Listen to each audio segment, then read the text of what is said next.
ज़्यादातर लोग सोचते हैं कि रशिया यूक्रेन वॉर 2022 में शुरू हुई थी, लेकिन असली शुरुआत इससे 8 साल पहले ही हो चुकी थी। 4 साल से ज़्यादा और ये जंग आज भी जारी है। चलिए जानते हैं पूरी कहानी 3 मिनटों में। रशिया ने क्रीमिया को अपने साथ मिला लिया सन 2014 में। क्रीमिया ब्लैक सी में यूक्रेन का एक अहम इलाका माना जाता था और इसी साल ईस्ट में डोनेट्स और लुहांस में रशिया समर्थक रेबल्स की लड़ाई शुरू होती है और फिर जाके 2015 में मिन्स्क में अग्रीमेंट होता है। फायरिंग कम हुई लेकिन कभी पूरी तरह से बंद भी नहीं हुई और अगले 7 सालों तक यही हालात जारी रहे, ना तो पूरी वॉर ना तो पूरा पीस। 24 फरवरी 2022 रशिया ने कई तरफ से एक साथ हमला किया। कीव, खार्किव और साउथ यूक्रेन सब जगह एक ही वक्त पर। इस वक्त ज़्यादातर एक्सपर्ट्स का अंदाज़ा था कि कीव चंद दिनों में ही गिर जाएगा, लेकिन ऐसा कुछ नहीं हुआ। मार्च अप्रैल 2022 में रशिया कीव पर कब्जा नहीं कर सका और आर्मी को नॉर्थ यूक्रेन से पीछे हटना पड़ा और उसी वक्त बूचा शहर से आई रिपोर्ट्स ने पूरी दुनिया को हिला के रख दिया। हालांकि रशिया ने कभी भी बूचा मैशकर की जिम्मेदारी नहीं ली। सितंबर 2022 में यूक्रेन ने खार्किव में काउंटर अटैक किया और हज़ारों स्क्वायर किलोमीटर ज़मीन वापस ले ली।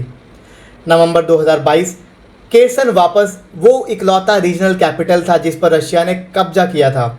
उस वक्त लग रहा था कि यूक्रेन इस वॉर को जीत सकता है। फिर आता है साल 2023।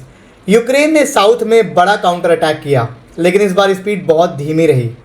वजह, रशिया ने महीनों में मजबूत डिफेंस लाइंस बना ली थी और लाखों की संख्या में लैंडमाइंस भी बिछा दी थी।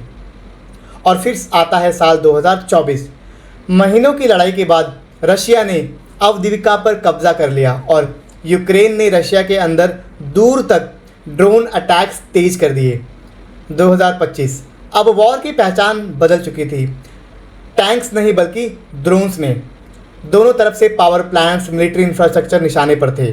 जून 2026 जेलेंस्की ने पुतिन को ओपन लेटर लिखा, आमने सामने बैठिए, हम पूरे सीज फायर के लिए तैयार हैं।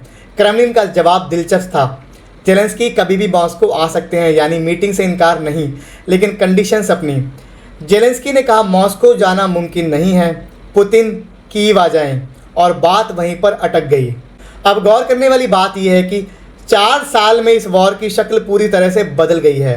टैंक से ड्रोन्स तक, ज़मीन की लड़ाई से फैक्ट्री की लड़ाई तक, लेकिन फ्रंट लाइन वो लगभग पिछले 2 साल से बहुत ही कम हिली है, क्योंकि अब दोनों तरफ मकसद जीतना नहीं रह गया है, मकसद है दूसरे से ज़्यादा देर तक टिके रहना।